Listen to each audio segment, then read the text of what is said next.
Hello everyone, welcome to objective Adda. Objective Adda के नए video में आपका स्वागत है। तो आज हम आपके लिए फिर से लेके आ गए हैं टॉप 1000 सीरीज का। अभी तक आपको पता होगा इसके 12 पार्ट आ चुके हैं, तो आज 13 नंबर का पार्ट है। आज हम इससे पहले कि अगर आपने 12 वीडियो नहीं देखे तो वो भी आप ज़रूर देख लेना। वैसे हमने ये सीरीज़ बंद कर दी थी क्योंकि 12 वीडियो लेके आ गए थे, लेकिन फिर भी आपके बार बार कमेंट आ रहे थे कि सर इस सीरीज़ को आगे करवाइए, इसको आगे करवाइए। क्योंकि अभी तक आपने देखा होगा जितने भी एयरपोर्ट्स के एग्ज़ाम हुए हैं उसमें से 70 से लेकर 80% तक के जो क्वेश्चन है वो सिर्फ इन्हीं वीडियो में से पूछे गए हैं। इसलिए सबके कमेंट आ रहे थे कि आप इस सीरीज़ को आगे बढ़ाइए। तो हमने सोचा है कि इस सीरीज़ के आपको 20 पार्ट तो आराम से कंप्लीट करवाएंगे ही करवाएंगे। लेकिन इसमें एक चीज़ ये भी है कि जो हम कंप्लीट करते हैं वो जो हैंड रिटन नोट्स पे ही कंप्लीट की हुई है सीरीज़। इसमें टाइपिंग कुछ भी नहीं किया हुआ है। तो अगर आपको हैंड रिटन नोट्स से प्रॉब्लम है तो आप जा सकते हैं, आप चाहे मत देखिए, क्योंकि हैंड रिटन नोट्स में मिलेगी। और उसके अलावा इसके अंदर इतनी अच्छी राइटिंग भी नहीं लिखी हुई है। लेकिन अगर आपको क्वालिटी कंटेंट पढ़ना है तभी आप इस वीडियो को लास्ट तक देखना। तो अब चलिए शुरू करते हैं। अगर अपन बात करें आज का जो अपना पहला क्वेश्चन रहने वाला है वो है, भारत के 17 वर्षीय एक स्टूडेंट है, उन्होंने नासा के लिए एक उपग्रह बनाया है। तो उसका नाम क्या है उपग्रह का? तो अगर आपको पूछे तो रमन सेट 2 उस उपग्रह का नाम है। अब अगर पूछे बनाने वाले का नाम क्या है तो आपको याद रखना आभास सिक्का बनाने जिस स्टूडेंट ने बनाया है उसका नाम है आभास। अब अगर उनकी एज की बात करें अपन तो एज है 17 साल, ये आपको पता होना चाहिए। अब अगला क्वेश्चन है कि सबसे पुराना तेल का कुआं कहाँ पे स्थित है?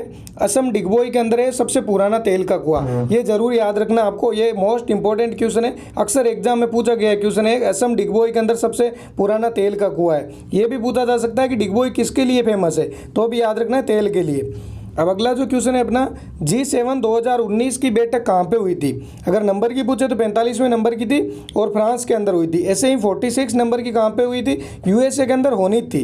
2020 के अंदर यूएसए के अंदर होनी थी G7 2020 की जो मीटिंग थी वो, लेकिन वो कैंसिल हो गई थी। क्यों हो गई थी? कोरोना की वजह से। ये ज़रूर याद रखना, 2020 के अंदर कहीं भी नहीं हुई थी। अब जो 47 नंबर की है 2021 के अंदर, वो कहाँ पर? यूके के अंदर हुई है। अब चलो आगे देख लेते हैं। अब अगर जब अपन ने G7 पढ़ा है तो इसके साथ में G20 भी पढ़ना जरूरी है। तो G20 की अगर बात करें तो 14 नंबर की बैठक कहाँ पे हुई थी? 2019 के अंदर जापान ओसाका के अंदर हुई। ऐसे 2020 वाली कहाँ पे? रियाद सऊदी अरब के अंदर। 2021 की बात करें तो रोम इटली के अंदर होगी।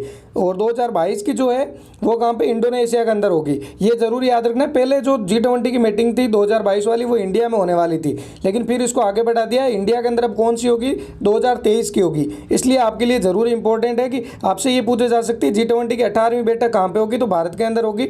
और वो कब होगी? तो 2023 के अंदर होगी। अब ऐसे ही अगर चलो आगे देख लेते हैं। अगला जो अपना क्वेश्चन है, day of diplomacy for piece, ये कब मनाया जाता है? 24 अप्रैल को मनाया जाता है। वैश्विक प्रतिस्पर्धा सूचकांक, इसके अंदर भारत का 2019-20 में कौन सा स्थान था? 43वां स्थान था। और 19 के अंदर 68 है। 2018 में पूछे तो 58 है। अब अगर 2021 में पूछे तो भी आपको याद रखना है इसके अंदर भारत का 43वां स्थान ही है। पहले स्थान पे कौन है? सिंगापुर है। अब अगर पूछे वैश्विक प्रतिस्पर्धा सूचकांक है, ये कौन निकालता है? जो वर्ल्ड कॉम्पिटिटिव इंडेक्स है वो कौन निकालता है? तो WEF निकालता है। वर्ल्ड इकोनॉमिक फोरम है वो निकालती है ये सूचकांक। क्योंकि जितने भी सूचकांक है उसके अंदर आपको भारत की रैंक पता होनी चाहिए, उसके साथ में कौन सी संस्था उसको निकालती है ये भी आपको हमेशा पता होना चाहिए। अगला जो अपना क्वेश्चन है, योगी आदित्यनाथ ने 22 करोड़ पौधारोपण किया, तो वो कब किया था? जो भारत छोड़ो आंदोलन की जो 77वीं वर्षगांठ थी तब योगी आदित्यनाथ ने 22 करोड़ पौधे लगाए थे। अभी कहाँ पे लगाए थे ये तो सभी को पता होगा, उत्तर प्रदेश में लगाए थे। खरोष्टी व ब्राह्मी लिपि में शिलालेखों को पढ़ा, तो जो खरोष्टी और ब्राह्मी लिपि के अंदर जो शिलालेख थे उनको किसने पढ़ा था ये पूछा जाए तो जेम्स प्रीसेम्प ने पढ़ा था 1837 के अंदर। अब अगला है बुक का पूछा आपसे, पॉलिटिक्स ऑफ जुगाड़ द कोइलेशन ऑफ हैंड बुक, ये किसकी है? ये सबा नकवी की बुक है। ये मोस्ट एंड मोस्ट इंपॉर्टेंट है, सबा नकवी की बुक है। अक्सर आपसे एग्जाम में पूछी जाती है तो आपको पता होनी चाहिए सबा नकवी की कौन सी बुक है। अब ICC वर्ल्ड कप 2019, इसको होस्ट किसने किया था? इंग्लैंड ने किया था। सॉरी 2000 इंग्लिश वाला, आप 19 वाला रहने दे। अभी आप जो पढ़ने अभी जो लेटेस्ट वाला उसका पता होना चाहिए आपको, 19 वाला नहीं पता होगा तो भी चल जाएगा। अब जो अपना अगला क्वेश्चन है वो है ताशकंद समझौता किस किस के बीच में हुआ था? तो लाल बहादुर शास्त्री और मोहम्मद अयूब खान के बीच में हुआ था। मोस्ट एंड मोस्ट इंपॉर्टेंट है ताशकंद समझौता। अगर ताशकंद जगह पूछे आपसे कहाँ पे, उज्बेकिस्तान के अंदर है। और कब हुआ था? तो 10 जनवरी 1966 को हुआ था ताशकंद समझौता। अब जो अपना अगला क्वेश्चन है, डिजिटल इंडिया 2019 है वो कहाँ कब लागू हुआ चालू हुआ था? तो 1 जुलाई 2015 से चालू हुआ था। थीम क्या है डिजिटल इंडिया की? तो पावर टू एम्पावर है वो डिजिटल इंडिया की थीम है। थीम भी अक्सर एग्जाम में पूछ ली जाती है।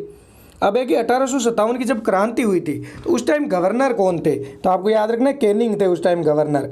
सबसे पहले कृत्रिम उर्वरक का प्रयोग कब किया गया था, जो कृत्रिम उर्वरक होते हैं उसका प्रयोग सबसे पहले कौन सी सदी के अंदर किया गया था, तो 19वीं सदी के अंदर किया गया था। और प्रथम उर्वरक आपसे पूछे तो कौन था, अमोनियम सल्फेट था। ये जरूर याद रखना आपको, कौन था, अमोनियम सल्फेट था प्रथम उर्वरक।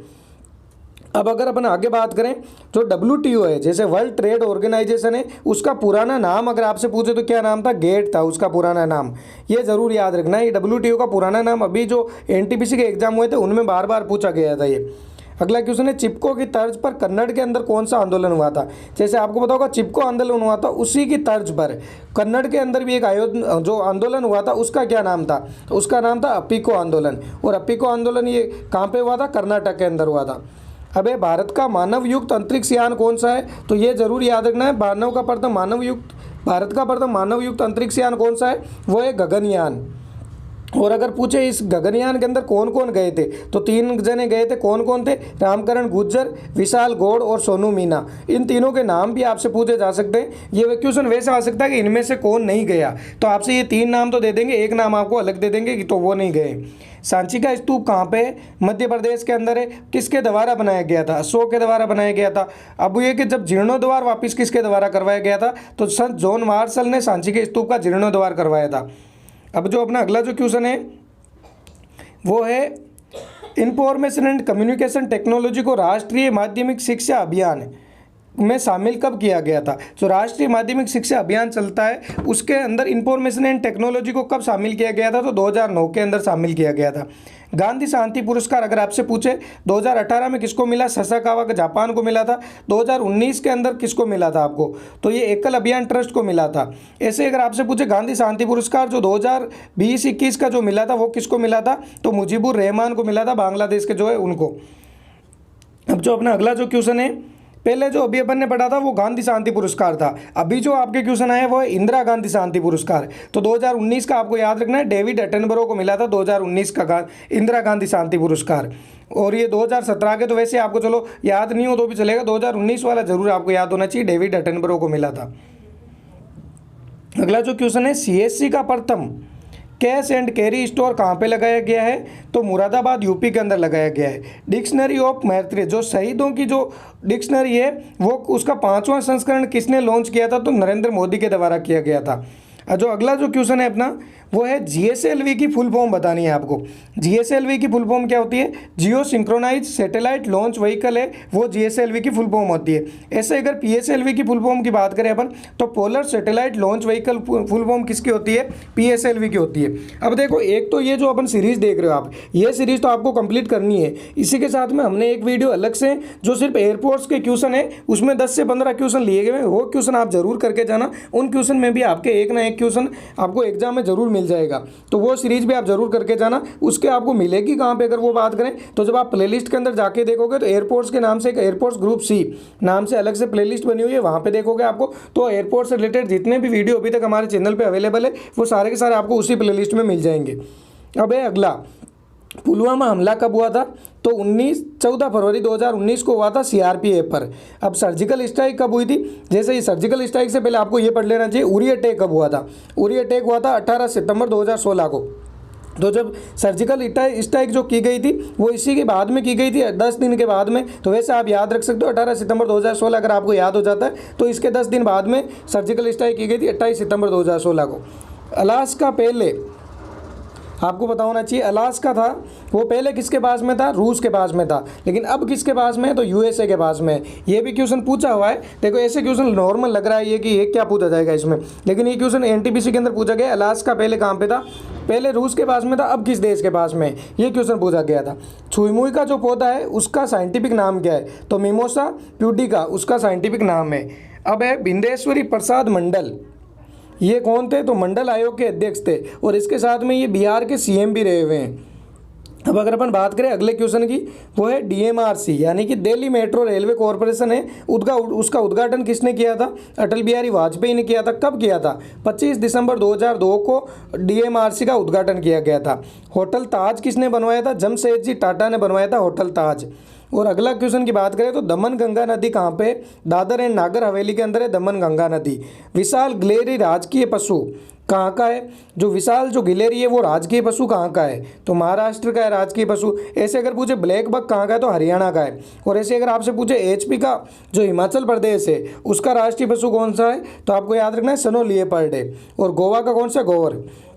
अगला जो अपना क्वेश्चन है वो है भादरा वाइल्ड लाइफ सेंचुरी कहाँ पे? कर्नाटक के अंदर है। और अगले जो अपना क्वेश्चन है वो है यूजीए केबल यानी कि वीजीए केबल है वो किसने बनाई थी?